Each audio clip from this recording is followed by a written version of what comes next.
The wrench slipped from my greasy fingers and clattered against the concrete floor of my garage. I was lying under my beat-up Ford pickup, wrestling with a transmission that had more miles on it than a traveling salesman, when I heard Arielle's heels clicking across the driveway. Those weren't her work heels, the sensible black pumps she wore to the office. These were the red stilettos, the ones that meant trouble. "Keaton, honey, I'm going out tonight," she called, her voice carrying that sing-song quality that always preceded bad news. I slid out from under the truck, wiping my hands on an oil-stained rag, and got my first look at her outfit. The dress was black, tight, and left absolutely nothing to the imagination. It was the kind of dress that screamed, "Look at me," from 3 blocks away. My wife of 8 years stood there in our suburban driveway, dressed like she was auditioning for a music video, and acting like this was perfectly normal Tuesday night behavior. "Going out where?" I asked, though I had a sinking feeling I already knew the answer. "The Riverstone Restaurant. You know, that fancy place downtown?" She was practically bouncing on her toes, excitement radiating from every pore. "Rowan invited me as his guest. He said I deserved a nice dinner after all the hard work I've been putting in at the firm." Rowan Kerrick, her boss at the high-end public relations company where she'd been climbing the ladder for the past 3 years. The same boss who'd been requiring an awful lot of late nights and weekend meetings lately. The same boss who drove a BMW that cost more than I made in 2 years running my small boxing gym. "How thoughtful of him," I said, my voice flat. "Just the 2 of you?" "Oh, there might be other people from the office there. You know how these business dinners go." She was already turning away, heading back toward the house, dismissing me like I was hired help. "Don't wait up, sweetie. These things can run pretty late." I watched her walk away, noting how she'd changed since landing this job. The Arielle I married would have invited me along, or at least felt guilty about leaving me home with leftover pizza, while she dined on expensive steaks. This version of my wife seemed to have forgotten I existed, except when she needed someone to fix the plumbing or take out the trash. Inside our modest 2-story house, I cleaned up and tried to focus on the stack of bills waiting on the kitchen table. The mortgage, utilities, insurance, all the glamorous responsibilities that came with adult life in suburbia. Meanwhile, Arielle was upstairs getting ready for her business dinner, and judging by the amount of time she was taking, this was going to be quite the production. When she finally came downstairs, I nearly choked on my beer. The transformation was complete. Hair perfectly styled, makeup applied with professional precision, and that dress clinging to every curve. She looked stunning, and she knew it. "How do I look?" she asked, doing a little spin in front of the hallway mirror. "Like you're trying to impress someone," I replied honestly. She laughed, but there was something forced about it. "Don't be silly. It's just a business dinner. Image is everything in public relations, you know that." "Right. Business." Something in my tone must have registered because she stopped primping and looked at me directly for the first time all evening. "What's that supposed to mean?" "Nothing at all. Have fun at your business dinner with Rowan." She grabbed her purse, a designer bag I didn't remember her owning, and headed for the door. "I'll see you later tonight, or maybe tomorrow morning, depending on how late things run." The door closed behind her with a soft click, leaving me alone in our house with my suspicions and a growing sense that my marriage was falling apart faster than my truck's transmission. I finished my beer and tried to convince myself I was being paranoid. After all, Arielle worked in a demanding field. Late nights and client dinners were part of the territory. But as I sat there in our quiet living room, surrounded by the life we'd built together, the furniture we'd picked out, the photos from happier times, the mortgage payments that kept us tied to this place, I couldn't shake the feeling that something fundamental had shifted. The woman who'd just left for dinner wasn't the same person I'd married. That Arielle had been ambitious but grounded, driven but loyal. This new version seemed to have developed a taste for expensive things and late-night adventures that didn't include her husband. I was still brooding when my phone buzzed with a text message. For a split second, I hoped it might be Arielle, maybe having second thoughts about leaving me behind. Instead, it was Felix Morrison, my oldest friend, and the closest thing I had to a brother. "Hey man, want to grab a drink? Linda's working late again." Felix's wife Linda was a nurse who pulled plenty of night shifts, so he often found himself at loose ends. Under normal circumstances, I would have jumped at the chance to get out of the house and commiserate over a couple of beers. Tonight, though, I wasn't in the mood for company. "Rain check," I texted back. "Not feeling social tonight." "Everything okay with you and Arielle?" The question hit closer to home than I cared to admit. Felix had known us both since college. If anyone would pick up on the tension in my marriage, it would be him. But I wasn't ready to voice my suspicions out loud. Not yet. "Everything's fine, just tired." "All right, but call if you need anything. You know I've got your back." I set the phone aside and tried to focus on the television, but my mind kept wandering. When had Arielle and I stopped talking about our days? When had she stopped asking about the gym or showing interest in my clients? When had I become someone she tolerated rather than someone she chose? The boxing gym had been my dream project, something I'd built from nothing after getting laid off from the construction company where I'd worked for 6 years. It wasn't glamorous, just a converted warehouse with heavy bags, speed bags, a ring, and enough equipment to train serious fighters and weekend warriors alike. The profit margins were thin, but it was mine. Every piece of equipment, every square foot of space represented hours of sweat and sacrifice. Before we dive deeper into this story, I have one small request. Please subscribe, drop a like, comment, and hit that hype button to boost this channel so more people can discover these incredible Reddit stories.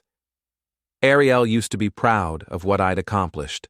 She'd brag to her friends about her entrepreneur husband, the guy who'd taken a risk and built something from scratch. Lately, though, she seemed almost embarrassed by it.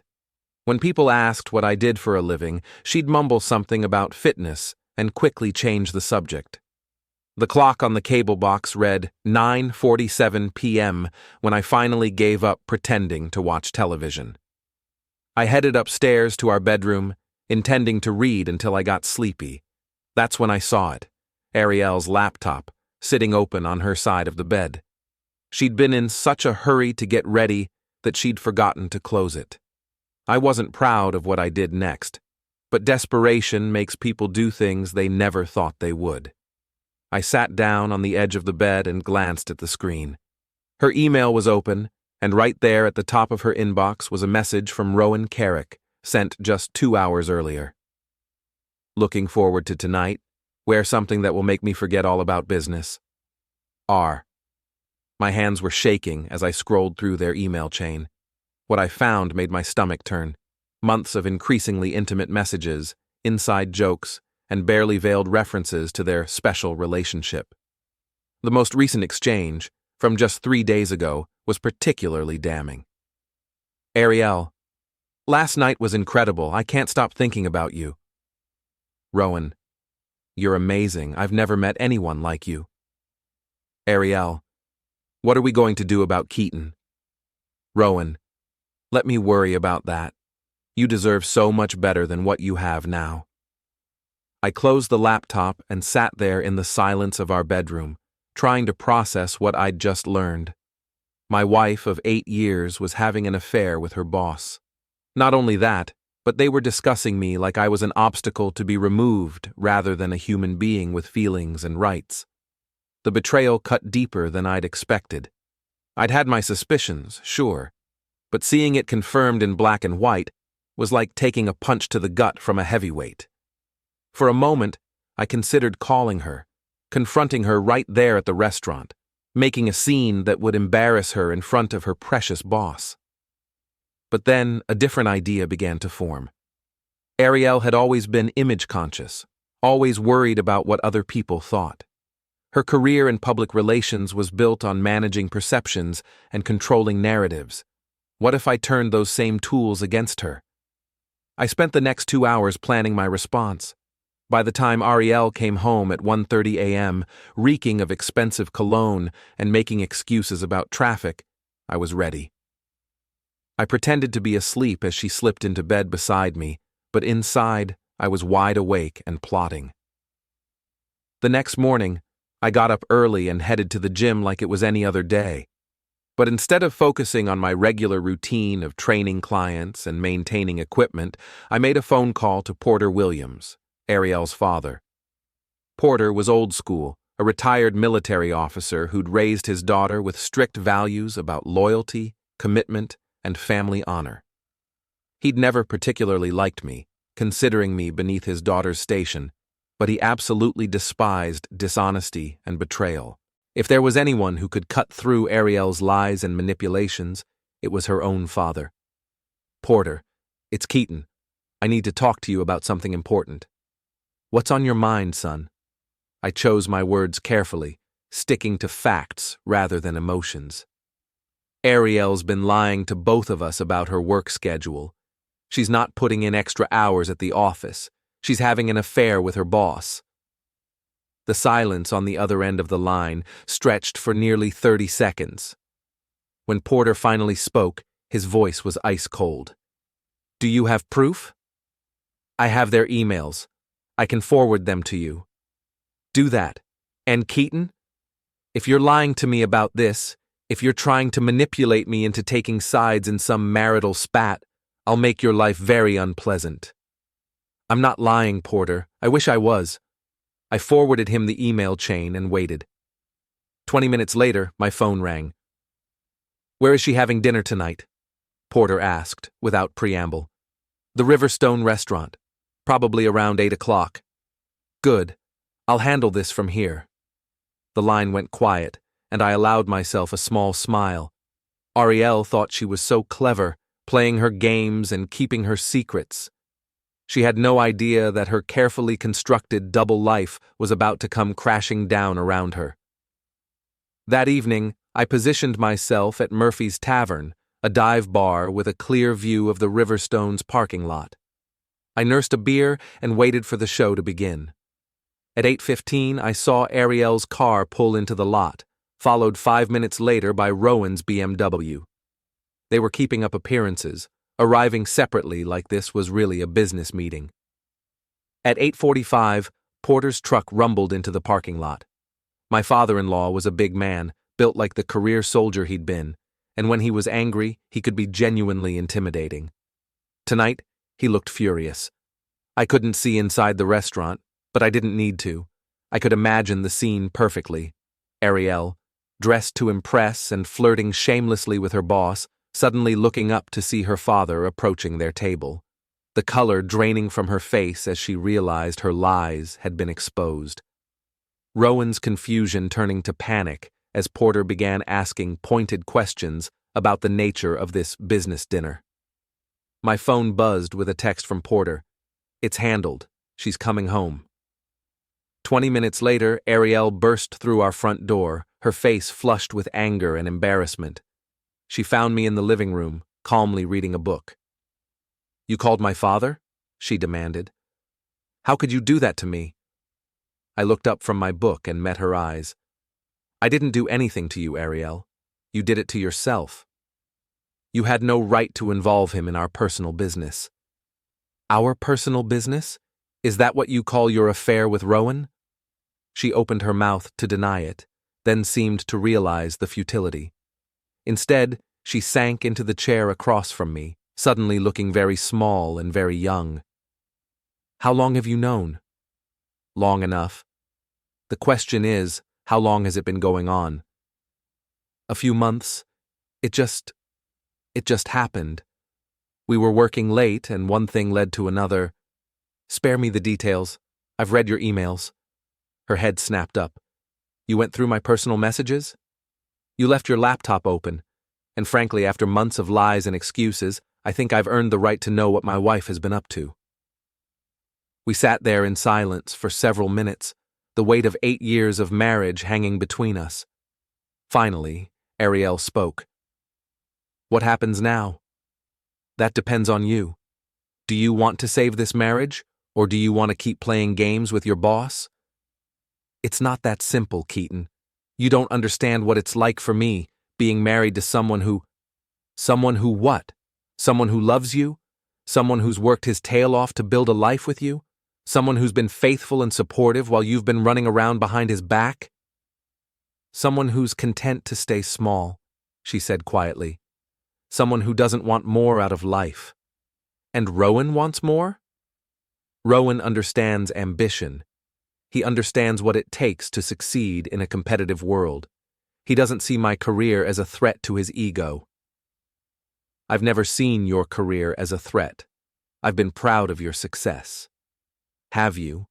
Or have you just been tolerating it while you play around with your little Jim? The contempt in her voice was unmistakable. This wasn't just about an affair.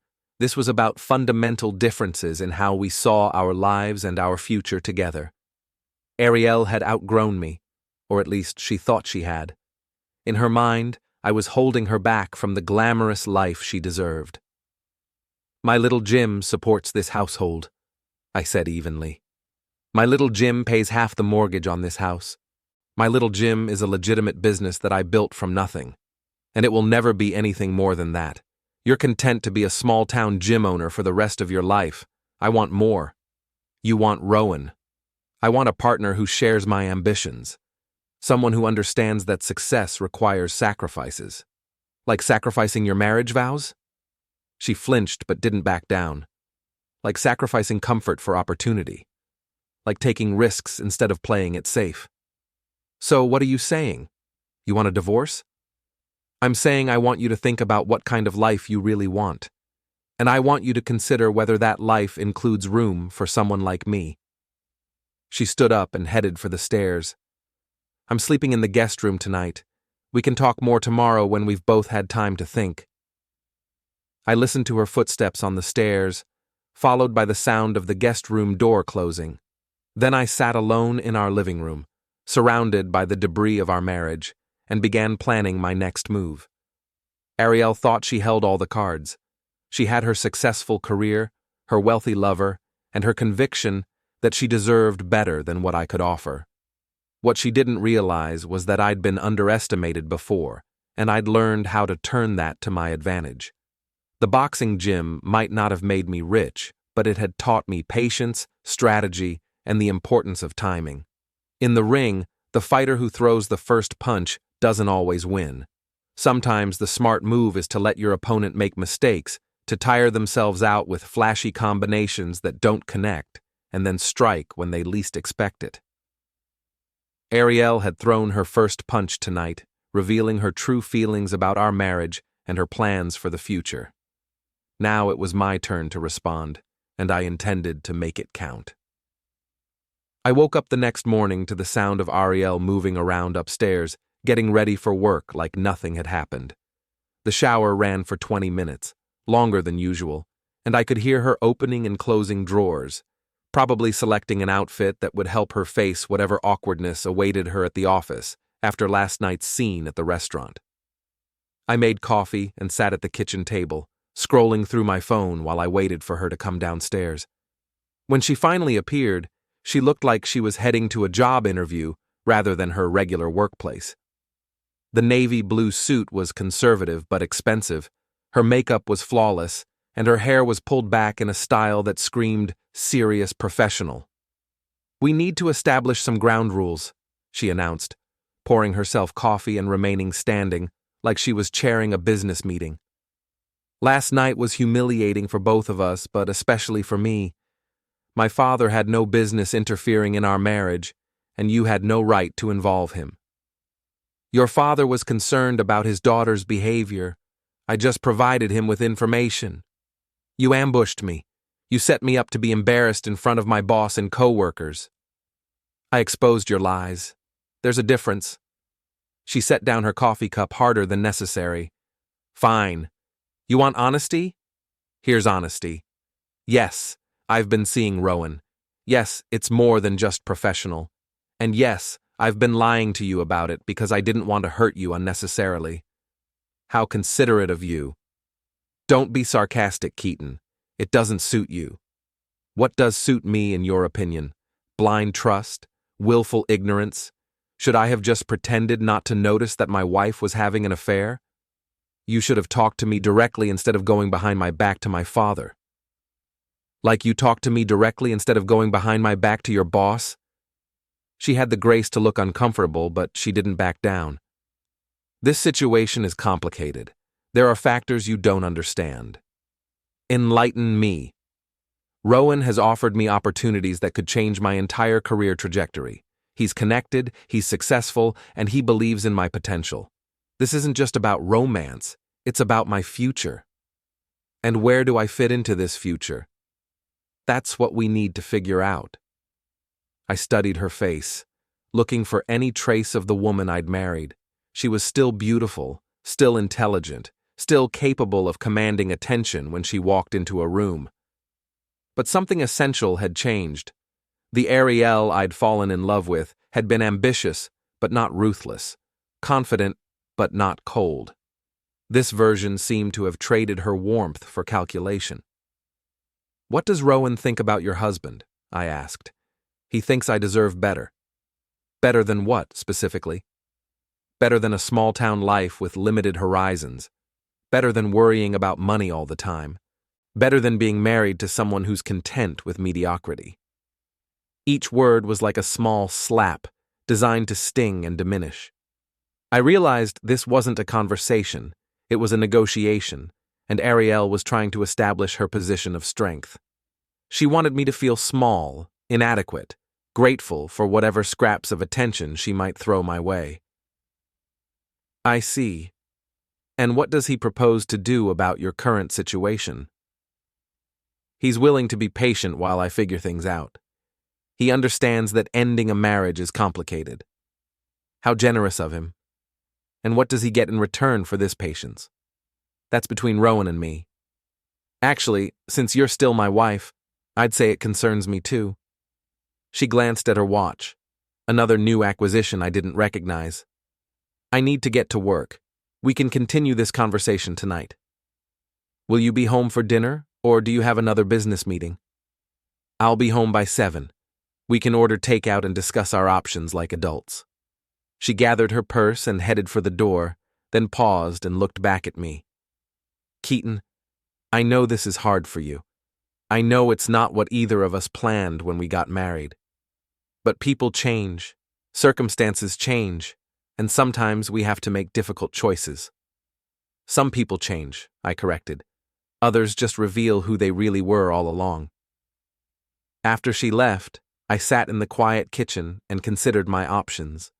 I could fight for my marriage, try to win back a woman who clearly no longer wanted to be won.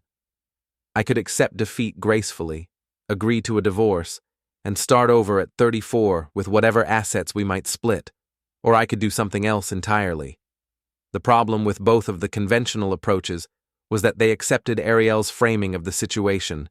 In her version of events, she was the wronged party, trapped in a marriage that no longer served her needs, forced to seek fulfillment elsewhere because her husband couldn't provide it.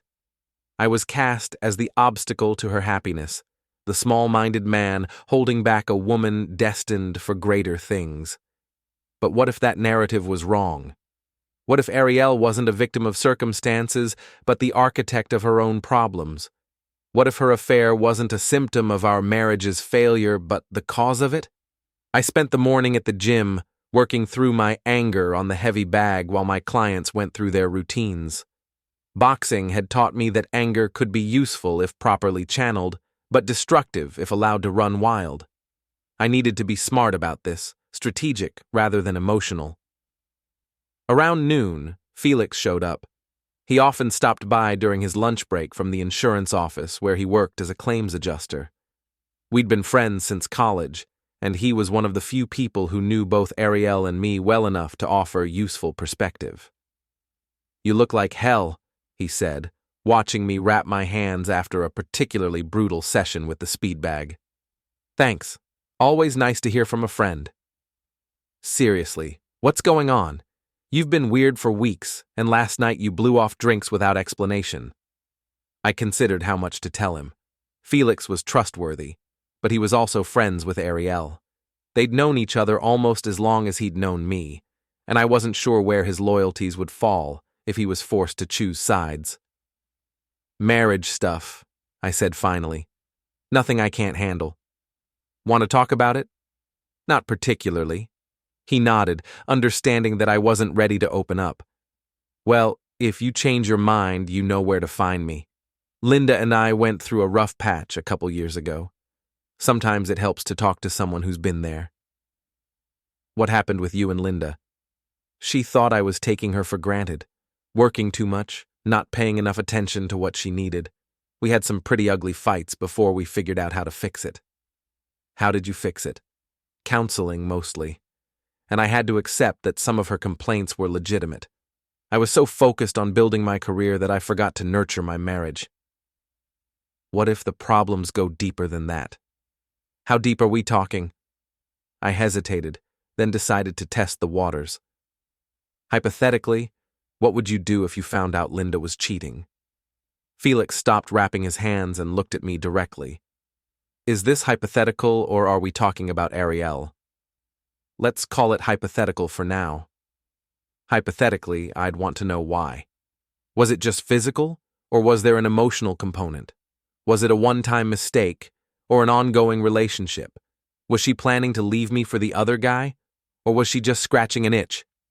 And if it was ongoing and emotional, then I'd probably want to burn his house down and key his car. But you wouldn't actually do that. No, but I'd want to. The question is what I'd do instead. What would you do instead? Honestly, I don't know. I'd like to think I'd handle it maturely, but betrayal makes people do crazy things. Why are you asking? I finished wrapping my hands and reached for my water bottle. Just curious about how other people handle relationship problems. Keaton, if Arielle is cheating on you, you need to deal with it directly. Don't let it fester, and don't try to handle it alone. Thanks for the advice. I'll keep that in mind. He looked like he wanted to push further, but he knew me well enough to recognize when I was done talking. We finished our workouts in relative silence, and he left with a promise to check in with me later in the week. That afternoon, I did something I'd never done before. I hired a private investigator. His name was Danny Torres, a former police detective who'd gone into business for himself after taking early retirement. I'd found him through an internet search, and his reviews suggested he was both discreet and thorough. I need documentation, I explained during our meeting at a coffee shop downtown. Photos, video, whatever you can get that proves my wife is having an affair. How long has this been going on? A few months, as far as I know, maybe longer. Do you have any evidence already? I showed him printouts of the email exchanges I'd discovered. He read through them quickly, his expression professional and detached. This is good, but emails can be explained away or dismissed as misunderstandings. If you want ironclad proof, we need visual evidence. Photos of them together in compromising situations, video of them entering and leaving hotels, that sort of thing. How long will it take? Depends on their patterns. If they're meeting regularly, I should have something within a week or two. If they're more careful, it could take longer. Cost? $500 a day plus expenses. I'll need a retainer of $1,500 to get started. It was more money than I could easily afford, but I wrote the check anyway. This wasn't about the money. It was about having the ammunition I'd need for whatever came next.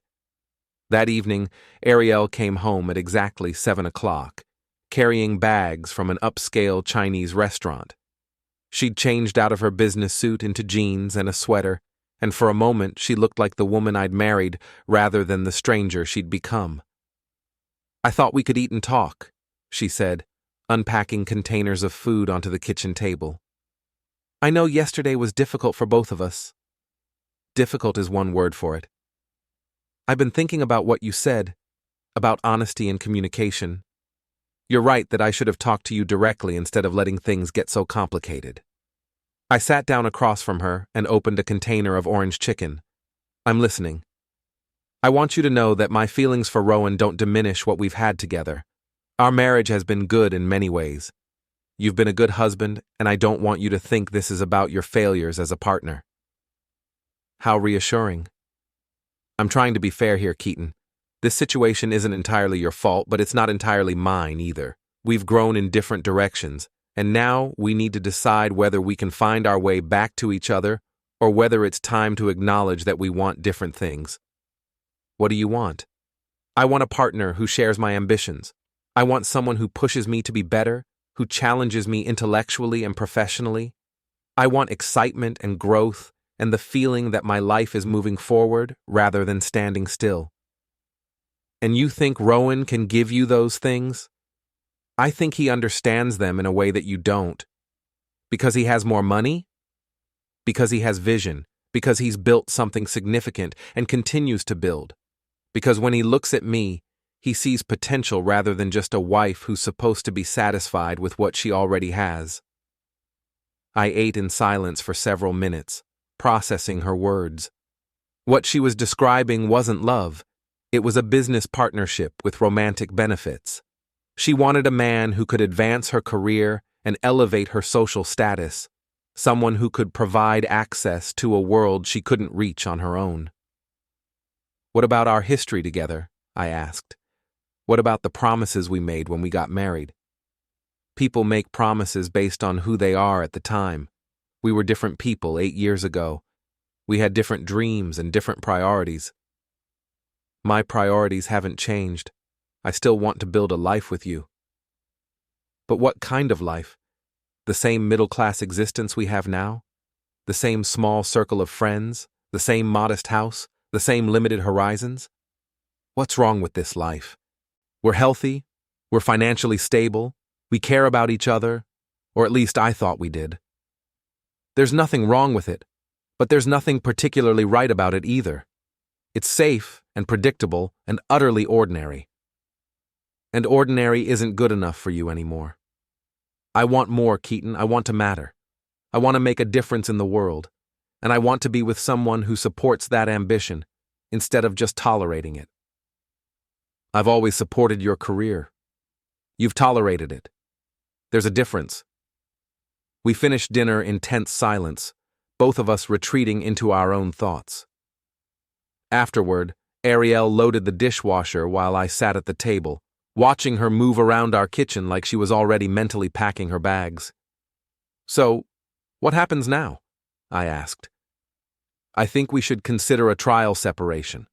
Give ourselves some space to figure out what we really want, without the pressure of trying to save something that might not be salvageable.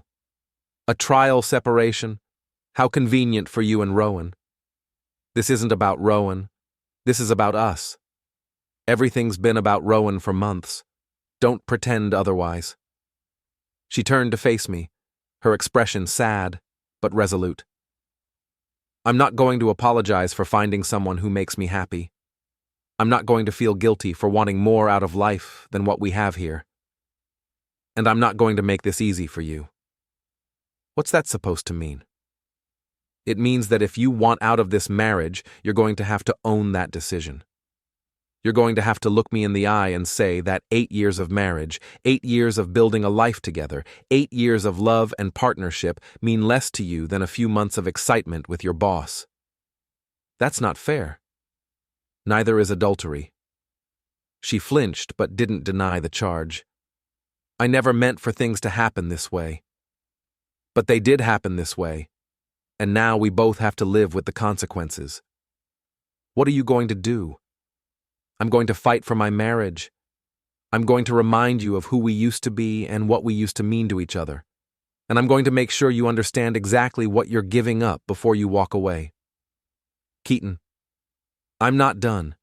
You think Rowan represents some kind of upgrade, some ticket to a better life. But what happens when the novelty wears off? What happens when you realize that a man who'll help you cheat on your husband might not be the most trustworthy partner? What happens when his next ambitious employee catches his eye? You don't know him. I know his type. Rich, powerful, used to getting what he wants. Do you really think you're the first married woman he's pursued? Do you think you'll be the last? You're trying to scare me. I'm trying to make you think. You're about to blow up your life for a man who's already proven he has no respect for marriage vows or professional boundaries. What makes you think he'll respect you?" She didn't answer, but I could see uncertainty flickering in her eyes. For the first time since this whole mess began, Arielle looked less than completely confident in her choices. "I'm sleeping in the guest room again tonight," she said finally. "We can talk more tomorrow. Take all the time you need. I'm not going anywhere." After she went upstairs, I sat alone in the kitchen and allowed myself a moment of satisfaction. The conversation hadn't gone the way Arielle had planned. She'd expected me to be angry or desperate, to either blow up at her or beg her to stay. Instead, I'd planted seeds of doubt about her precious Rowan and forced her to confront the reality of what she was doing. It was a small victory, but it was a start. Tomorrow, I'd begin phase 2 of my campaign to save my marriage or destroy the people who were trying to end it. The next morning brought rain and a text message from Danny Torres. "Got something interesting. Can you meet this afternoon?" I spent the morning at the gym, going through the motions of training clients while my mind raced with possibilities. What had Danny discovered in just 24 hours? How bad was it going to be? Arielle had left for work without saying goodbye, though she'd made coffee for both of us, a small gesture that suggested she wasn't completely ready to burn our relationship to the ground. Yet. I met Danny at the same coffee shop where we'd first talked. He slid a manila envelope across the table and waited while I opened it. The photographs were worse than I'd expected. Arielle and Rowan at an upscale hotel bar, sitting close together, her hand on his thigh. The same hotel's parking garage, with Arielle getting into Rowan's BMW. A timestamp showed the photos were taken 3 days ago, the same day she'd told me she was working late on a client presentation. "There's more," Danny said. "They've been meeting at the Riverside Inn every Tuesday and Thursday for the past 6 weeks. Always the same room, always booked under his name. They're not being particularly careful about it. How did you get these so quickly? Your wife's boss has a routine. Same hotel, same bar, same time every week. Once I knew where to look, it was just a matter of positioning and timing." I studied the photos again, trying to reconcile the woman in the images with the person I'd been married to for 8 years. This Arielle looked relaxed, happy, completely at ease in her role as the other woman. There was no guilt in her expression, no conflict about what she was doing. "What do you want me to do with this information?" Danny asked. "Keep watching them. I want to know their patterns, their favorite places, their schedules, everything. And then I'm going to give them something to really worry about." That afternoon, I made a series of phone calls. The first was to Marcus Webb, a lawyer who specialized in divorce cases. I'd found his name through an online search, and his reviews suggested he was both aggressive and successful. "I want to understand my options," I explained during our consultation. "My wife is having an affair with her boss, and I have photographic evidence." "How long has the affair been going on?" "A few months, as far as I know." "Any children?" "No." "Significant assets?" "The house, some savings, retirement accounts? Nothing too complicated?" Marcus leaned back in his chair and studied me. "What's your goal here? Do you want to save the marriage, or do you want to end it on the most favorable terms possible?" "I want to save it if I can. But if I can't, I want to make sure she understands the consequences of her choices." Adultery can be a factor in divorce proceedings, especially when it comes to alimony. If you can prove she's been unfaithful, it strengthens your position considerably. "What about her boss? Can I go after him?" Alienation of affection laws vary by state, and they're difficult to prove. Your best bet is to focus on the divorce itself rather than trying to punish the third party. "What if I'm not interested in following the conventional playbook?" "What do you mean?" "What if I want to handle this outside the legal system?" Marcus's expression became carefully neutral. "I can only advise you on legal remedies. Anything else is outside my area of expertise." I left his office with a clearer understanding of my legal options, but also with a growing conviction that the law wouldn't give me the satisfaction I was looking for. Divorce proceedings could drag on for months, and even if I won a favorable settlement, Arielle and Rowan would be free to continue their relationship without consequences. That evening, Arielle came home with takeout from our favorite Italian restaurant, another peace offering, another attempt to manage the situation on her terms. "How was your day?" she asked, as if we were still a normal married couple making small talk over dinner. "Productive. I had some interesting conversations." "About what?" "About marriage, loyalty, and the consequences of betrayal." She set down her fork and looked at me warily. "Keaton, I hope you're not planning to do anything rash. I know you're hurt, but making this situation worse won't help anyone." "Define worse." "You know what I mean. Calling my father was embarrassing, but it was relatively harmless. If you start involving other people, or if you try to sabotage my career, things could get very ugly very quickly." "Is that a threat?" "It's a warning. Rowan has resources and connections that you don't. If you try to hurt him professionally, he can hurt you back." I smiled at that. "Let me make sure I understand this correctly. You're warning me not to interfere with your affair because your lover might retaliate against me?" "I'm trying to protect you from making a mistake that could ruin your life." "How considerate.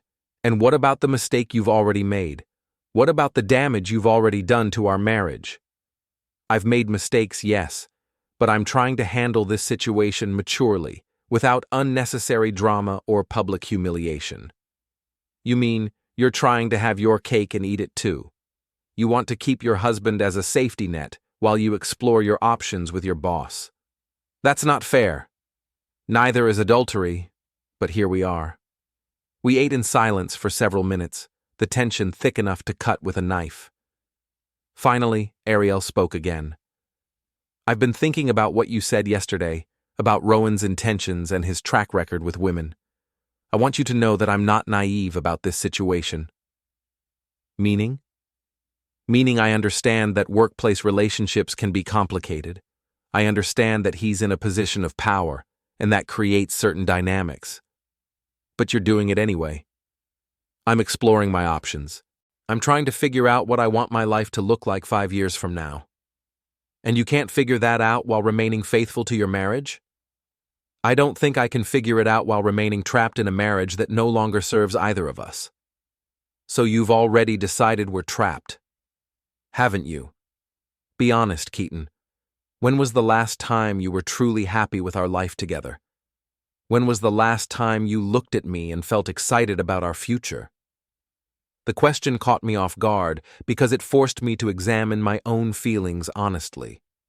When had I stopped being excited about our future? When had our marriage become a comfortable routine rather than a passionate partnership? "That doesn't justify what you've done," I said finally. "No, it doesn't. But it explains it. What would it take to get that excitement back?" "I don't know if it's possible. Too much has happened, too much has changed. Because of your affair. Because we've grown apart.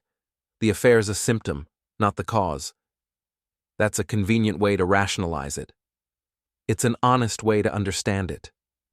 After dinner, Arielle retreated to the guest room again, leaving me alone with my thoughts and my plans. I spent the evening researching Rowan Kerrick online, learning everything I could about his business, his background, and his reputation. What I found was interesting. Rowan had built his public relations firm from nothing over the past 15 years, growing it from a one-man operation to a company with 30 employees and high-profile clients. He was successful, wealthy, and well-connected in the local business community.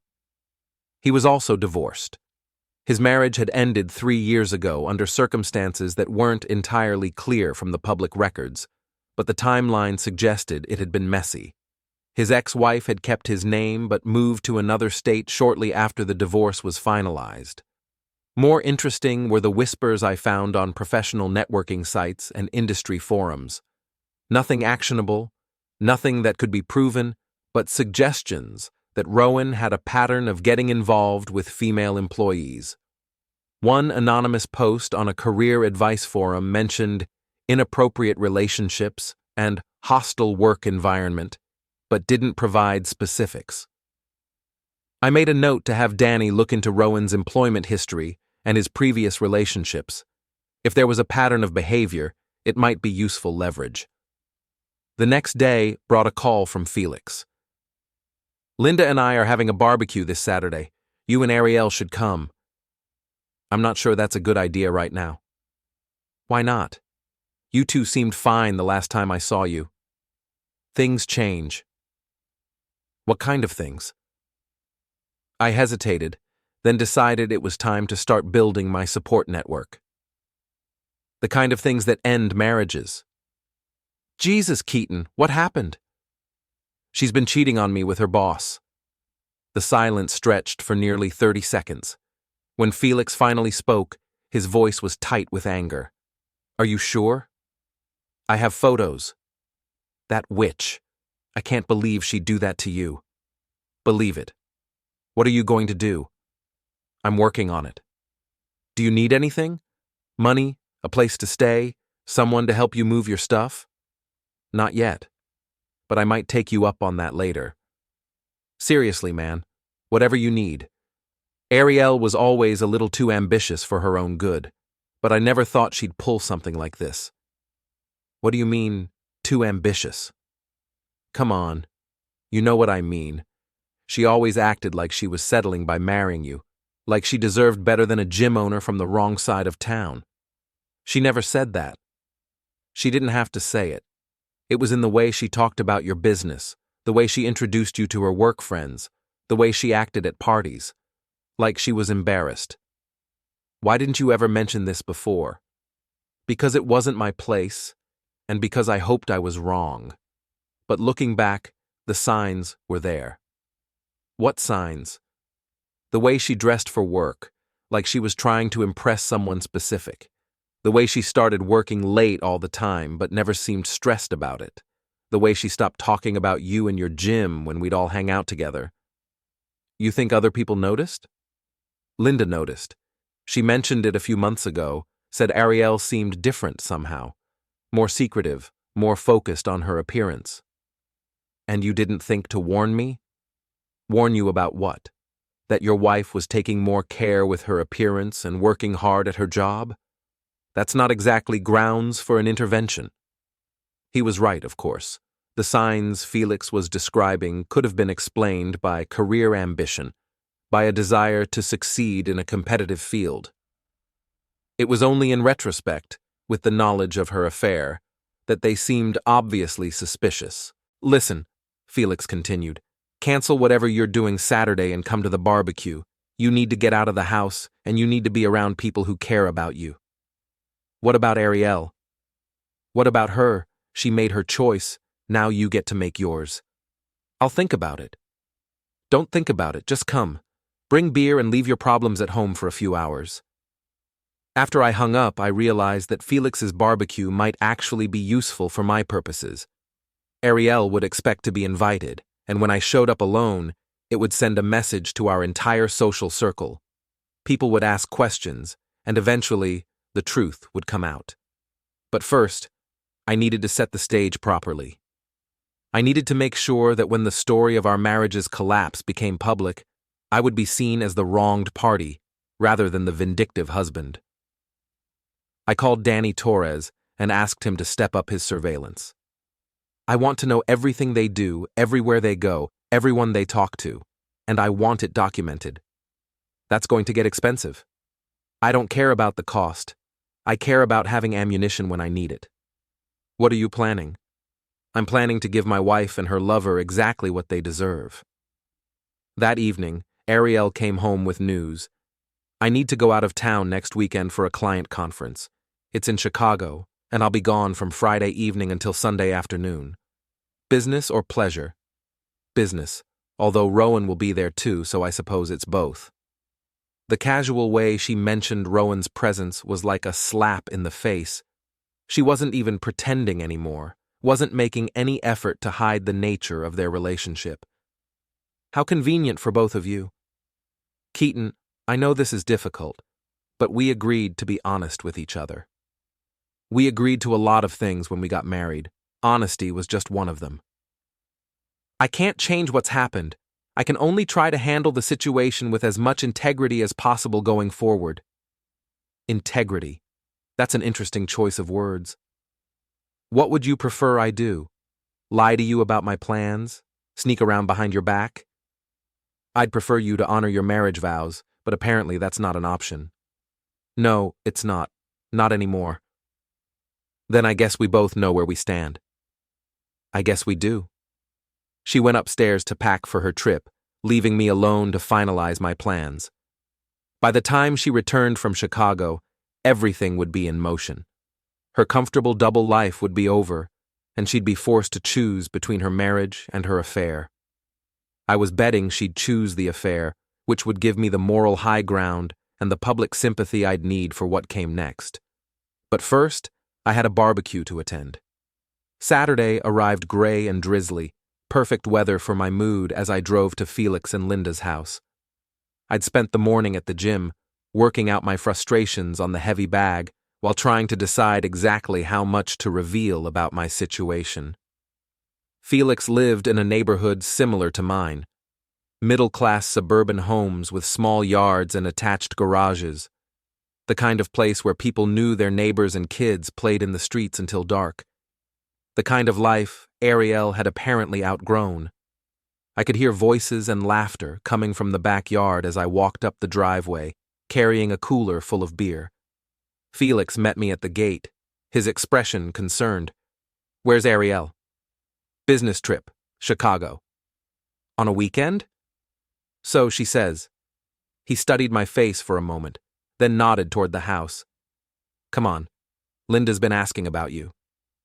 The backyard was full of familiar faces, couples from our extended social circle, people we'd known for years through work, the gym, and various community activities.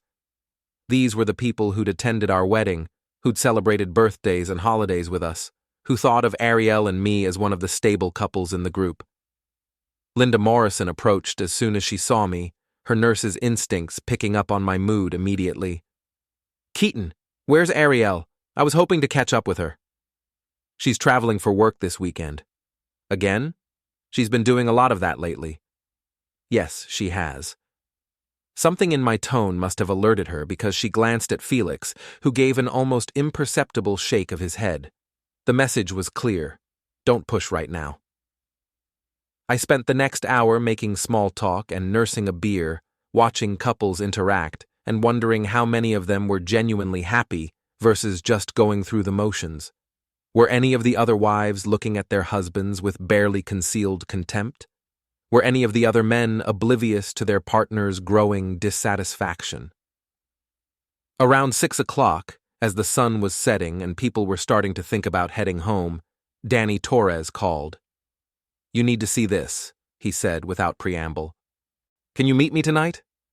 How urgent are we talking? Very urgent. This changes everything. I made my excuses to Felix and Linda, promising to call them soon, and drove to meet Danny at a 24-hour diner on the outskirts of town. He was waiting in a corner booth, looking grim. Your wife and her boss checked into the Palmer House in Chicago yesterday evening, he began, sliding a folder across the table. But that's not the interesting part. I opened the folder and found photographs of Arielle and Rowan in the hotel lobby, looking like any other business travelers. Nothing particularly damaging, nothing that couldn't be explained away as a legitimate work trip. Keep looking, Danny said. The next set of photos showed Rowan at the hotel bar, but not with Arielle. He was with a different woman, younger, blonde, obviously intimate with him based on their body language. Who is she? Jessica Chen, junior account executive at his firm, 26 years old, been with the company for 8 months. So he's cheating on my wife with another employee? It gets better, or worse, depending on your perspective. The final photos in the folder showed all 3 of them, Rowan, Arielle, and Jessica, leaving the hotel together, getting into the same car. What am I looking at here? Near as I can tell, your wife is sharing her boyfriend with his other girlfriend. This isn't just an affair, it's some kind of arrangement. I stared at the photos, trying to process what I was seeing. The woman I'd been married to for 8 years, the woman who'd convinced me that her relationship with Rowan was about love and ambition and building a better future, was apparently part of some kind of twisted arrangement involving multiple people. Are you sure about this? I followed them to a restaurant, then to a nightclub, then back to the hotel. All 3 of them together, acting like this was perfectly normal. How long has this been going on? The arrangement with Jessica? I don't know, but I did some digging into Rowan's background like you asked. This is his pattern. He cultivates relationships with multiple female employees simultaneously, usually with some kind of understanding between them. Understanding? They know about each other. They're okay with sharing him because they think it's temporary, that eventually he'll choose one of them permanently. And they're willing to destroy their marriages for this? Your wife is. I don't know about Jessica's situation. I sat back in the booth, trying to absorb this new information. Everything Arielle had told me about her relationship with Rowan, everything she'd said about love and connection and shared ambitions, had been a lie. She wasn't his chosen partner. She was just one option among several, competing for his attention like some kind of corporate concubine. What do you want me to do with this information? Danny asked. I want you to document everything, every meeting, every interaction, every person involved. I want a complete picture of what my wife has gotten herself into. And then? Then I'm going to show her exactly what her new life looks like. I drove home in a daze, my mind racing with implications and possibilities. Arielle had betrayed our marriage for a man who was simultaneously betraying her with other women. She'd thrown away 8 years of partnership for a chance to be part of someone's rotation. The house felt different when I walked in, emptier, somehow, as if Arielle's absence had stripped away the pretense that we were still a functioning couple. I poured myself a drink and sat in my chair, staring at the photos Danny had given me. My phone buzzed with a text from Arielle. Conference is going well. Hope you had a good day. See you tomorrow evening. I stared at the message for a long time before responding, looking forward to hearing all about it. The next 24 hours crawled by. I went through the motions of my normal Sunday routine, gym, grocery shopping, household chores, while my mind churned with plans and possibilities. By the time Arielle's car pulled into our driveway Sunday evening, I was ready. She came through the door, looking refreshed and happy, her cheeks flushed with what I now knew was the excitement of her complicated romantic situation. She was carrying a small shopping bag from an expensive Chicago boutique. How was the conference? I asked. Productive. We landed a major new client, and I made some important connections. She set down her bag and kissed my cheek, a gesture that felt more like a business transaction than a sign of affection. And how was Rowan? Professional, focused. He's really good at what he does. I'm sure he is. Did you spend much time together outside of the conference sessions? Some. We had dinner with a few other people from the industry, did some networking. Anyone interesting? A few potential clients, some competitors. You know how these things go. She was lying smoothly, casually, without any apparent guilt or discomfort. The woman I'd married would have been nervous about deceiving me, would have shown some sign of internal conflict. This version of Arielle seemed to have no trouble at all maintaining her double life.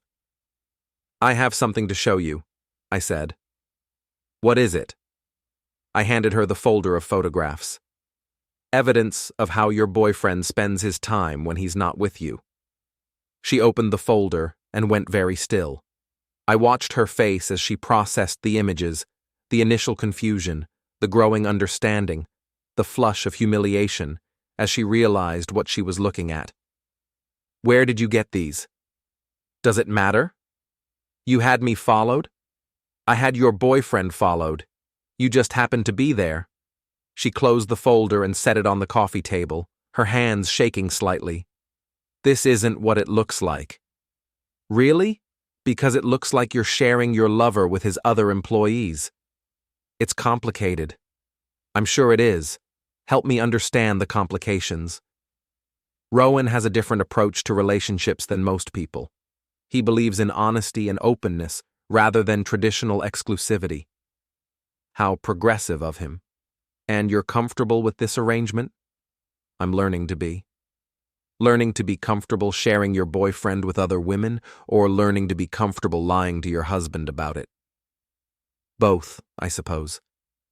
The casual admission was somehow worse than the photos.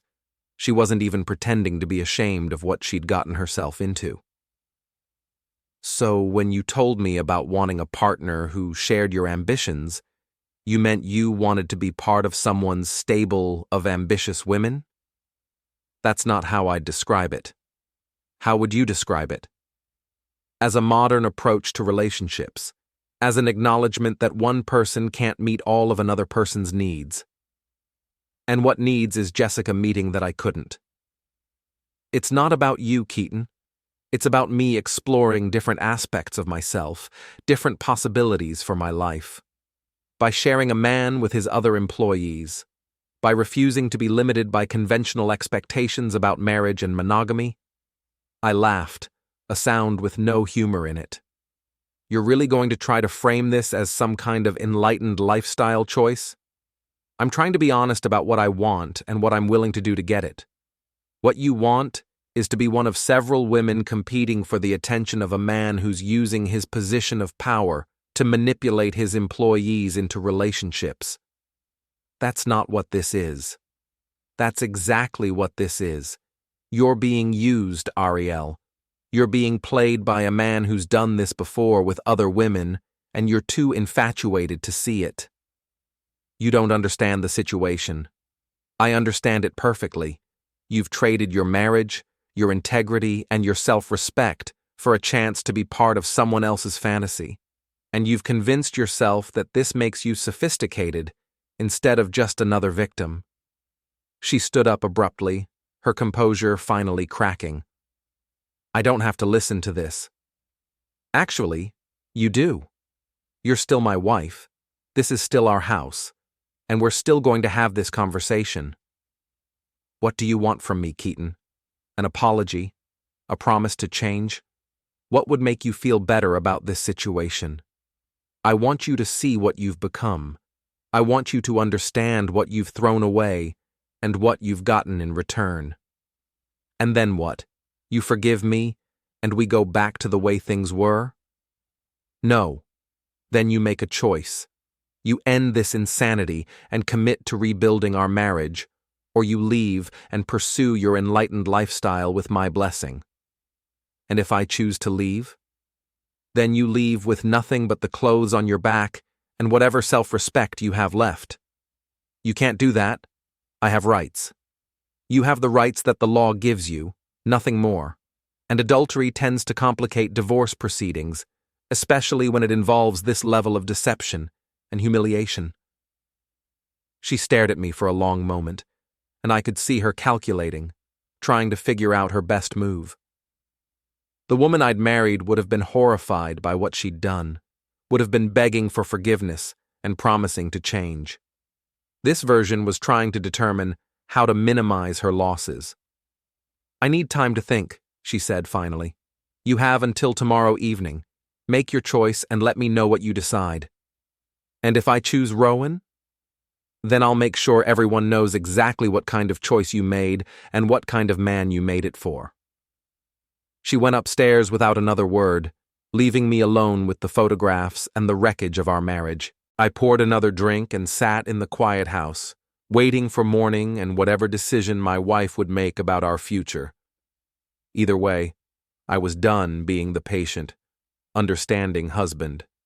It was time for consequences. I woke up Monday morning to the sound of Arielle moving around upstairs, getting ready for work with her usual efficiency. She came downstairs dressed in one of her power suits, her makeup perfect, her hair styled with professional precision. She looked like she was preparing for battle. I've made my decision, she announced. pouring coffee into a travel mug. I'm listening. I'm choosing myself. I'm choosing the life I want rather than the life I settled for. Which means you're choosing Rowan. Which means I'm choosing possibility over security, growth over stagnation, excitement over routine. How poetic.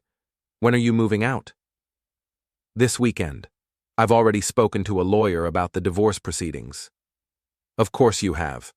And what did your lawyer tell you about adultery and its impact on property division?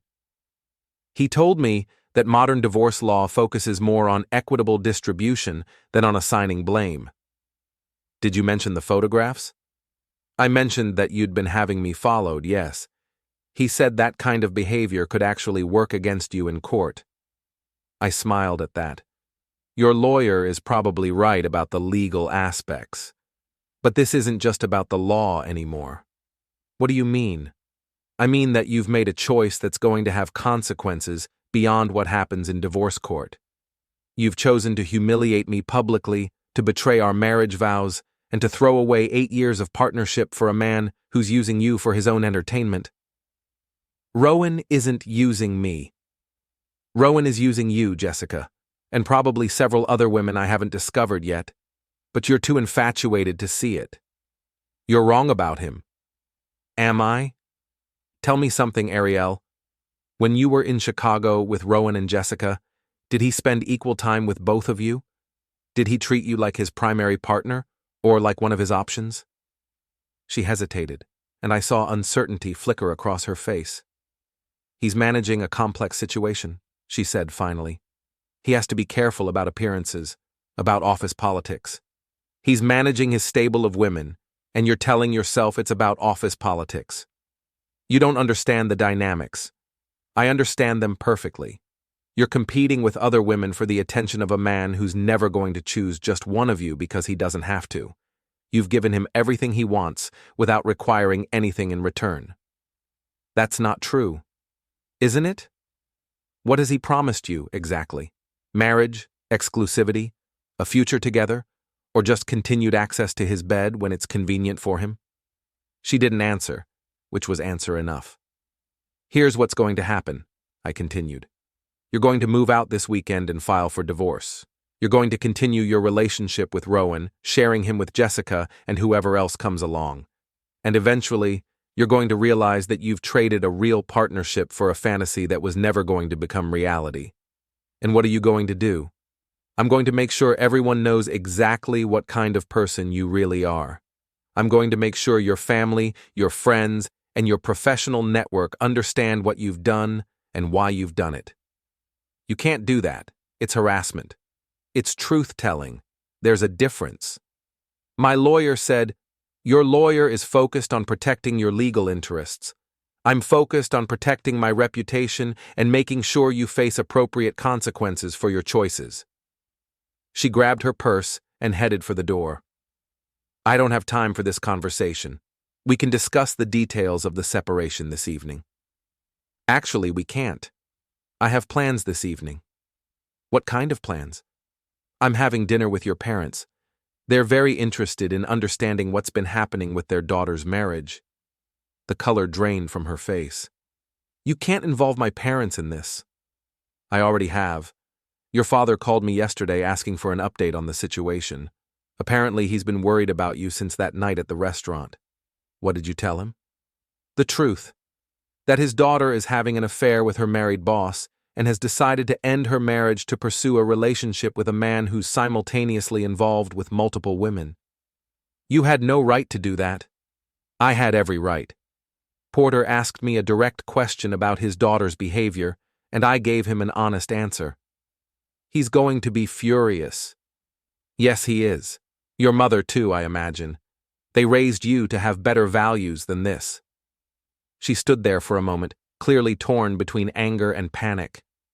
Finally, she spoke again. What do you want from me, Keaton? What would it take for you to handle this divorce quietly, without involving other people? Nothing. You made your choice, and now you get to live with all the consequences. This is vindictive. This is justice. You don't get to betray your marriage, humiliate your husband, and walk away without anyone knowing what you've done." After she left, I spent the morning making phone calls. The first was to Felix. "I need to tell you something, and I need you to hear it from me before you hear it from someone else." "What's going on?" "Arielle and I are getting divorced.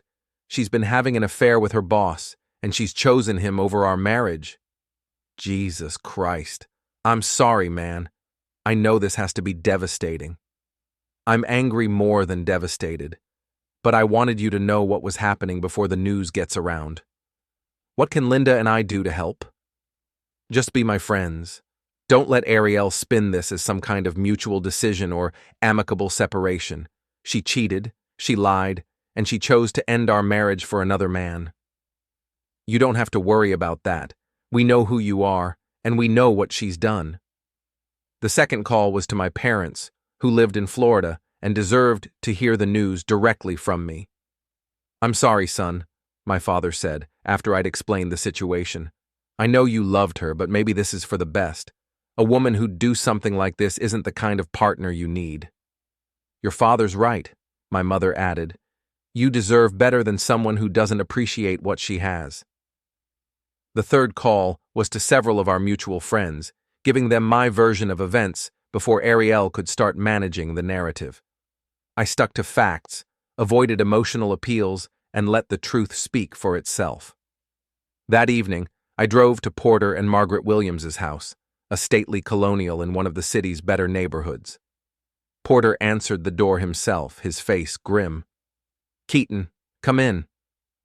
Margaret was waiting in the living room, her eyes red from crying. She'd always been fond of me, treating me more like a son than a son-in-law, and I could see that this situation was breaking her heart. "Tell us everything," Porter said without preamble. I laid out the timeline of Arielle's affair, showed them the photographs Danny had taken, and explained about the arrangement with Jessica and potentially other women. I watched their faces as they processed the information, seeing their disappointment and anger grow with each revelation. "I don't understand," Margaret said finally. "This isn't the daughter we raised. This isn't the woman who married you 8 years ago." "People change," I replied. "Sometimes not for the better." "What are you going to do?" Porter asked. "I'm going to divorce her and move on with my life, but I wanted you to know the truth about why our marriage is ending." "Have you tried counseling? Have you tried to work things out?" "She's made her choice, Margaret. She's chosen Rowan over our marriage, and she's moving out this weekend." "Maybe if we talk to her," Margaret began. "No," Porter interrupted. "If she's made her choice, then she has to live with it. But she's not going to drag our family name through the mud in the process." "What do you mean?" "I mean that if she wants to behave like this, she can do it without our financial support or our family connections. She's on her own. Porter, she's our daughter. She was our daughter. The woman who's having an affair with her boss and destroying her marriage for some fantasy relationship isn't someone I recognize." Margaret started crying again, and I felt genuinely sorry for her. She was losing her daughter and her son-in-law simultaneously, and none of this was her fault. "I'm sorry it came to this," I said. "I really did love her, and I tried to save our marriage, but she's made her choice." "We know you did," Porter replied, "and we appreciate you telling us the truth instead of letting us find out from gossip or rumors." I left their house feeling like I'd accomplished what I'd set out to do. Arielle's support network was crumbling, her family was turning against her, and her friends were hearing the truth about her behavior. She'd chosen excitement over stability, and now she was going to discover what that choice really cost. When I got home, Arielle was waiting for me in the living room, still dressed in her work clothes, but looking disheveled and upset. "You told my parents everything," she said without preamble. "I told them the truth. You showed them the photographs. They asked for evidence. They've disowned me. My own parents have disowned me because of what you told them.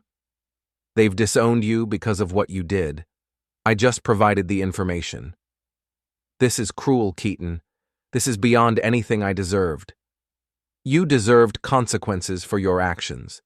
You deserved to have people know what kind of person you really are. I made a mistake. You made a series of choices. You chose to have an affair. You chose to lie to me about it. You chose to continue the affair even after you were caught. You chose to end our marriage for a man who's using you. These weren't mistakes. They were decisions. She sat down heavily on the couch, looking defeated for the first time since this whole mess had started. "What happens now?" she asked. "Now you move out, we get divorced, and you live with the consequences of your choices. What about Rowan? What about him? Are you going to go after him too?" "I don't need to. You're going to discover what kind of man he really is all by yourself." "What do you mean?" "I mean that men like Rowan don't leave their wives for their mistresses. They don't give up their comfortable arrangements for one woman when they can have multiple women. You think you're special to him, but you're just convenient. You don't know him. I know his type. And eventually, you'll know it too." She went upstairs to pack her things, and I sat in our living room surrounded by the remnants of our life together. In a few days, she'd be gone, and I'd be alone in the house we'd shared for 8 years.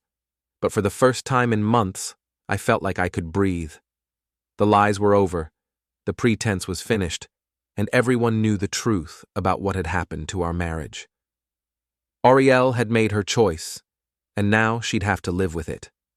As for me, I was finally free to start over without the weight of her betrayal dragging me down.